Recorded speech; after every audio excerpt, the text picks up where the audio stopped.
Hello and welcome to another episode, program. You decide what you want to call it, of Behind the Headlines. If you're a first timer, this is an opportunity for us at WTAJ to take what's in the news, what's relevant, what's being discussed, or maybe we think should be discussed. And we can, in a regular television newscast, the average time of a story is maybe 90 seconds, a minute and a half. And it's hard to really examine a topic in 90 seconds. So we launched this in WTAJ Plus as an opportunity to find out maybe not totally the story behind the story, but to give you a little better understanding if we examine things from that perspective. And we have the perfect person as our guest today to do that.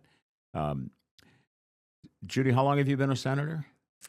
I have been in the legislature for 11 years. Right. You were a state rep first, State right? rep first, yeah. So this is my 7th year in the Senate. And this is Senator Judy Ward. I have to tell you, just so you understand maybe the way this conversation could go, when I first decided that I wanted to take this job, there was an opportunity. We're talking about coming back out of retirement to do what I did for 40-some years. One of the first persons that I met, and this was by design by a friend of both of ours, the assistant news director here, who took me to Judy's office to meet her. It was part of he was taking me around to meet certain people, so I got a feel for things. I had the most magnificent, I don't know, we were together for an hour or whatever. Yeah. I left that office thinking I had just spent an hour with a good friend that I've known all my life. And that was the first time I met her. At least I probably through my career may have seen her or waved at her or asked a question, but it was, do you remember? Yes, I do. It was great.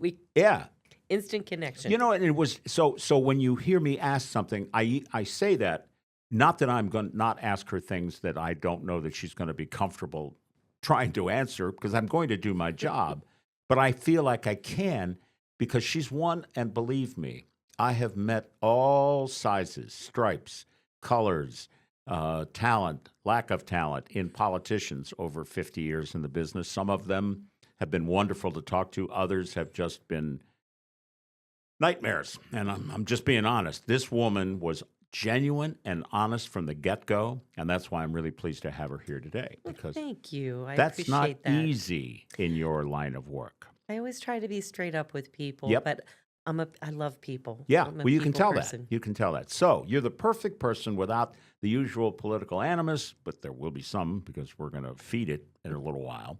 First question, the obvious question. Do we, as we sit here on, what is today, September 5th, a little after 2:30 in the afternoon, do we have a state budget? Unfortunately, we do not. And we had...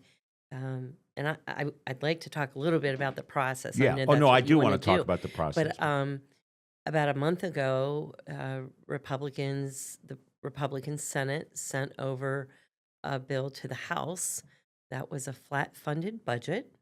It was a $47.6 billion spend, flat funding, with ways to cover mass transit and roads and bridges. And I chaired transportation in the Senate, so this is something we worked on.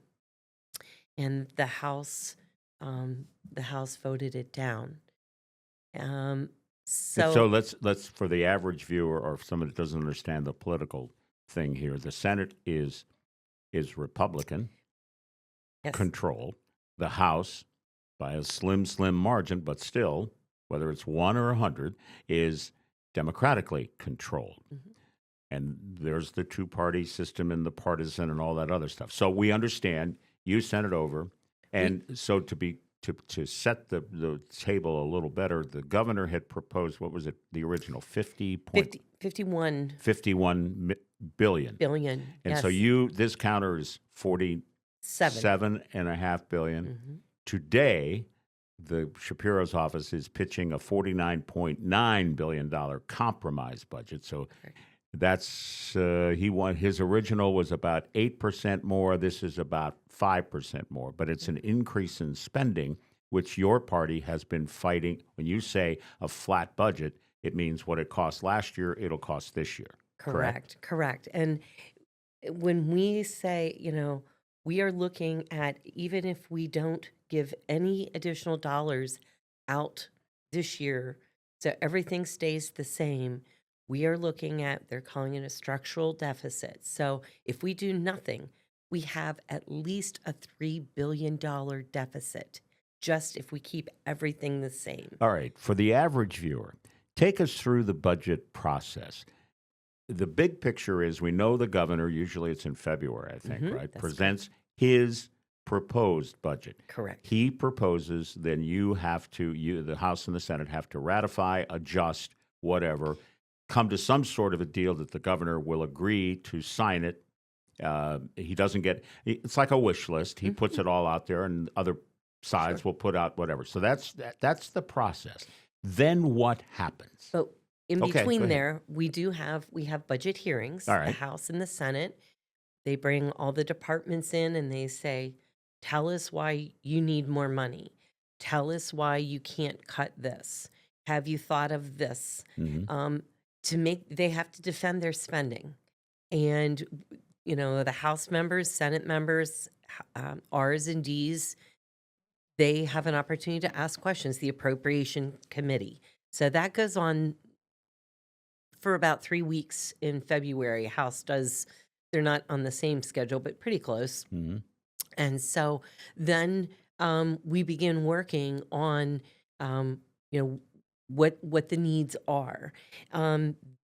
One of the reasons we have this structural deficit, this $3 billion structural deficit, is our Medicaid costs have gone up significantly. Okay. And that's something that we just aren't able, the governor has increased our Medicaid. He expanded Medicaid. And so that's probably the biggest cost driver. And as everybody else knows, everything else has gone up as well. So on that item alone, you say Medicaid, and I start thinking about what's going on at the national level and what was in the big beautiful bill, and it's cuts to Medicaid and harder to get Medicaid. But Pennsylvania has its own program that's outside of that, or how does that work? So it's passed down to the states. Okay. And so there's a pass through, and we can take those dollars and we can also have ways to spend those dollars. So how much comes into Pennsylvania from the federal budget in Medicaid? And it's reimbursements is what we're talking about, right? Well, we'll get dollars for, and some things are federally approved and you must do. Right. But then there's some flexibility with those dollars. And so one of the ideas for cost savings was to eliminate the GLP drugs, for weight loss. Right. Because they're so expensive. Yeah. Ozempic, if you're on it and you don't have diabetes, it's at least $1,000 a month or more. Yeah, it's very expensive. Right. So for weight loss, it's approved yes. for other Diabetes things. is a different thing. Correct. We're just talking about the weight loss. That's correct. And so what happens is that we can cut that. We can cut that, but we're getting federal money, so the feds will get part of their. They'll get a cut.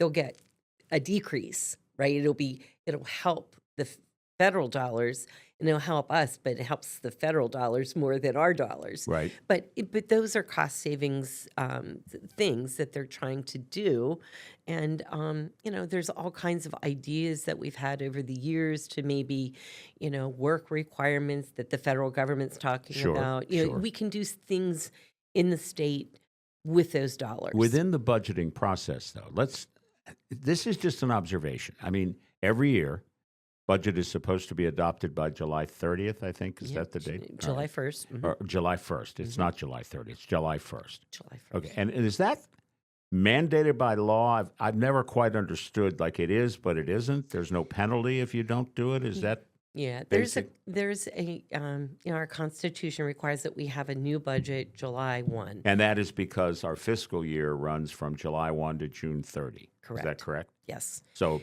again, that's a financial deal. I mean, calendar is January to December. Fiscally, it's somewhere in the summer usually, and it begins and ends. All right, so we know we have to have it. And every year, you got to have an idea before the governor, and I don't care who the governor is or what party the governor Right. comes from, you got an idea of what kind of money you got to spend because you can look at past budgets. You can figure out, well, it's not like somebody dumped $100 million on us over the winter that we can play with.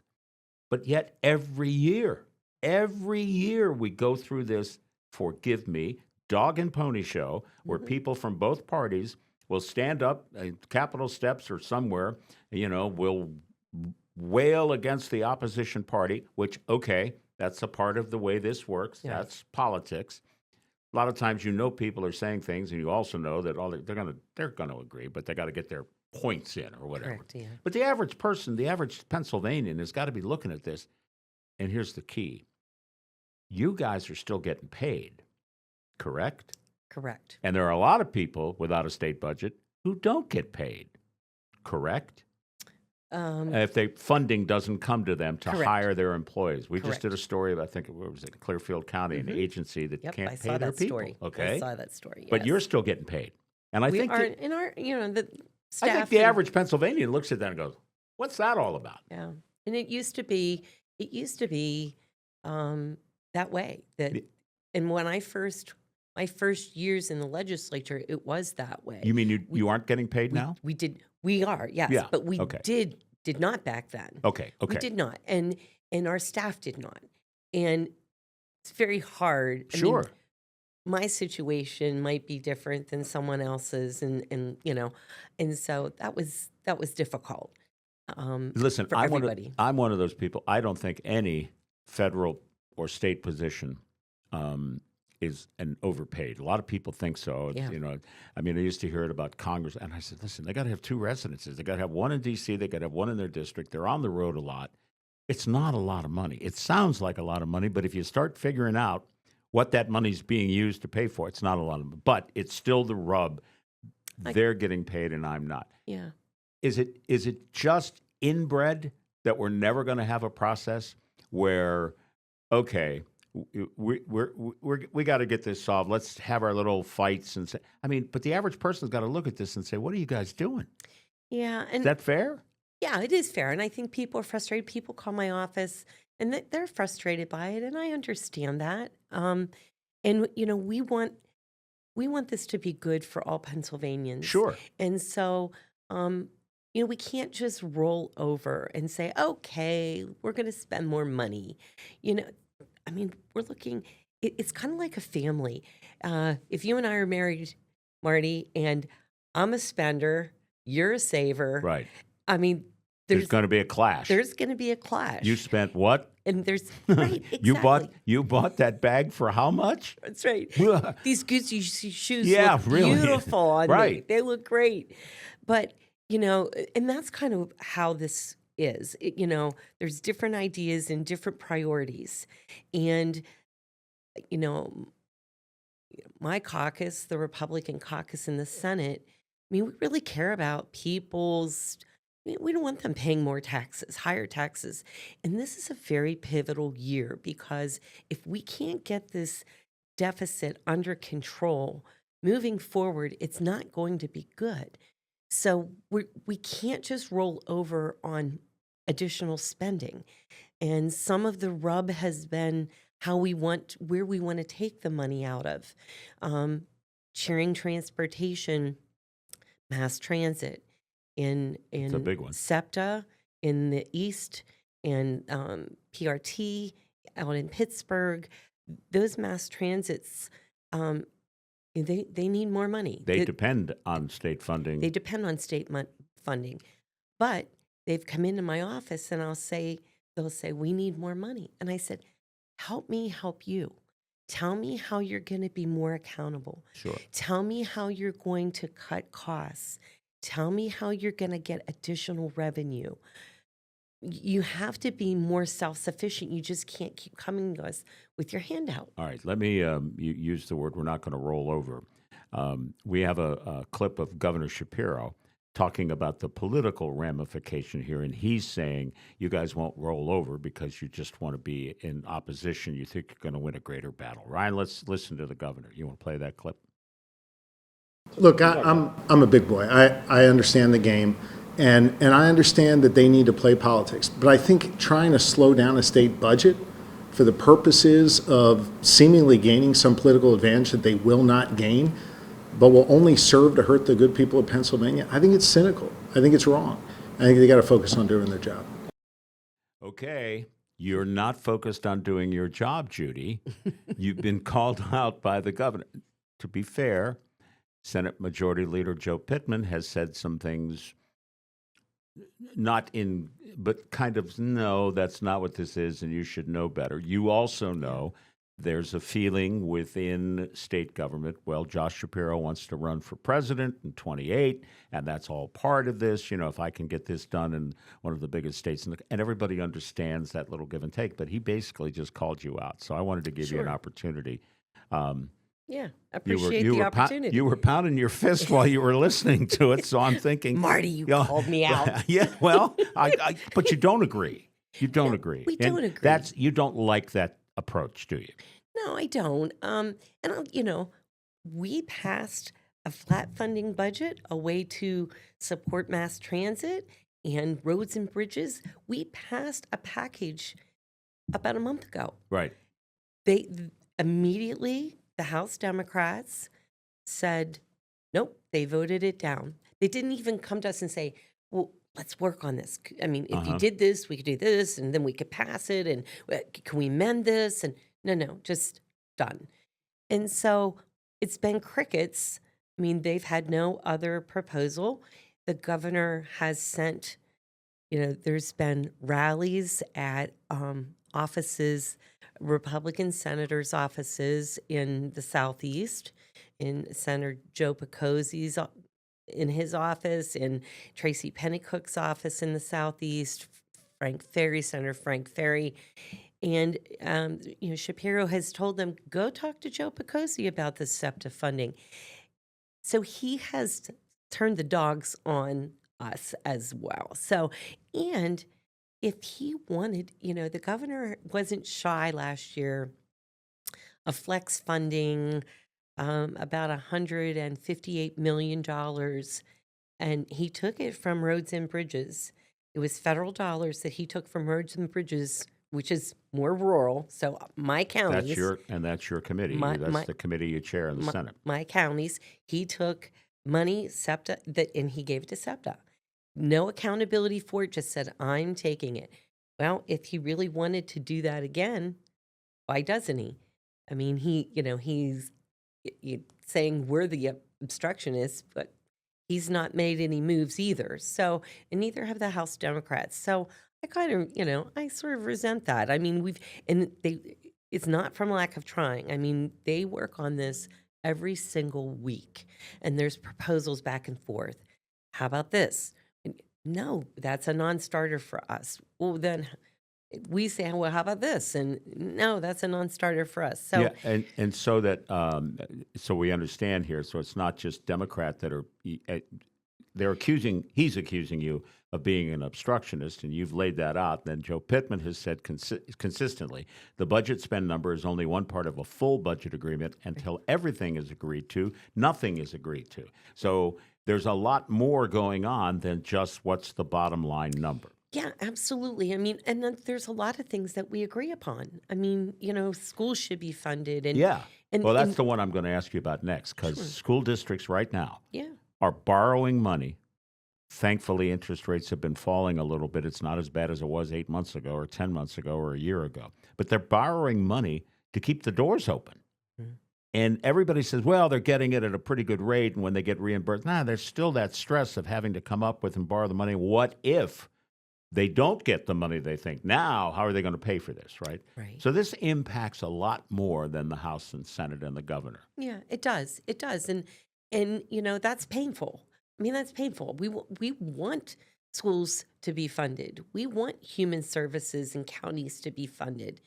We are all about helping our constituents, but we can't just agree to a high spend number and something that will be detrimental to the Commonwealth. Let me ask you this: is there ever going to come a time? Do you think it's possible that you could put a law together that would say The state budget shall be adopted by X date and with agreement of both of all political part or the houses, the two houses of government. This budget will include a mandatory 5% increase over the previous budget that it's replacing. And it's a up or down, yes or no vote. That seems simple enough. I know it's not, but it seems simple enough. Yeah. Why can't we get to that kind of a place? Yeah, I don't know. I think, there's talk about, as we negotiate these things, keeping just the funding that they currently had. Right. So you would just it'd be Flat a line, like you said. It would be a flat funding situation, and then as we work on the budget and the final numbers. So there's talk of that, and I think more and more, I think that's going to have to happen almost. Yeah, because it seems that every year, now this is the longest the budget's been out in the last 11 years, but there was a time when it was Governor Wolf that went into the next calendar year. Absolutely, yes. I can't even imagine. I don't remember that, maybe because it wasn't very much fun to talk about. But do you need to take that? You're getting a phone call. I got a phone call. They must think we're important people. No, we're just hiding in this little closet of I a know, studio. this is great. Yeah, No one isn't knows- it? Yeah, well, no I one can't knows get we're that. here. Sorry. So Judy Ward says on the 5th of September, we're going to have a budget. We're going to find a way to come together by what date? Oh, You won't. will I you? can't do that. But I can tell you, though, we work on it every week. Yeah. I mean, several times a day sometimes there's proposals going back and forth. So it's not from lack of trying. And I'm hopeful that there's been some close calls. There was possibly, we thought this week we might get called back. They get pretty close, and then at the Now, last minute. there are lead negotiators from House, Senate, and the governor, right? Yeah. I mean, these are people that they're not the ones out front. They're the ones that do the work. Well, right? But I mean, you do the work in your committees and stuff. But I mean, the negotiators sure. are coming in with, here's our plan. So, yeah, it's the House Majority Leader, the Senate Majority Leader, Right. and the governor. But their staffs Yeah, will say, absolutely. Hey, but there's often calls going back and forth. There's meetings with the governor. Governor wants to talk about this. Majority Leader wants to talk about this. So I think, there's back and forth all the time. So Are you frustrated by the process, not about whether you will agree to a Democratic governor's request, as you said, not to spend more, keep an eye on it, but I mean, the whole process, would you like to see it simpler? I think we all would. But I'd like to see, I like the idea of that flat funding. You get what you got last year Right. until we come to an agreement. And then, if it's a bump or whatever, it is. But I think we need to be able to provide funding for human services, for our schools, for, all There's those. so many people that so are many depending on people. it. I know. We're doing stories now of agencies, nonprofits, people who depend on state funding for their very existence, and they can't pay the people that they employ to provide the services to the citizens of the Commonwealth. So they're having to lay people off. And these are people, they didn't do anything. Absolutely. They're trying to do their job to serve people. Absolutely. And, I don't think that people, I think if you've never had to use one of those human service agencies, you don't understand how important they Oh, are. my goodness. And yes. then when you use one of them, you understand how important they are. Absolutely. They're lifelines. They really are. Well, we have less than a minute left, and I'd like you to tell me what if you were leaving the Senate today, you would leave with, for the budgeting process, you would say, this is what I think you folks should do. What would you say? Probably start earlier, and also flat fund until we can get a solid number in there. How about we take the governor, I don't care if it's male, female, Republican, Democrat, out of the process. Just let the two houses battle it out. I don't know. I guess you need that third party to, kind of anchor things, and he has an administrative responsibility. Sure, yeah. But sometimes Will you have a budget by the end of September? I would hope. That's not a yes or no answer, is it? It's not, because nothing is definite. Everything's just out there. But it's been a pleasure to be with you, Marty. No, and that's why I'm so happy that you and I could talk. I mean, we're friends, and we can, without getting I into love it. political differences. But it's just incredibly frustrating to watch this. And trust me, I hate reporting on it, but we're out of time. You were Thank you. very happy that you came because Thank you were you. honest. That's what I love about you. Thank you. I try to be straight up. Maybe if we could get Joe Pittman and the House, and I don't know who the House Majority Leader is. Representative Matt Bradford. Okay, if we could get them and the governor in a room and to lock the door and not let anybody out. Yeah. Wouldn't that be cool? Maybe That might that's do it. it. All right. Maybe that's it. Judy Ward. Thank you Senator so much. from- Have me thank you. back. This was great. Oh, I will. You'll be back, I promise. Thanks for watching. We'll see you next time.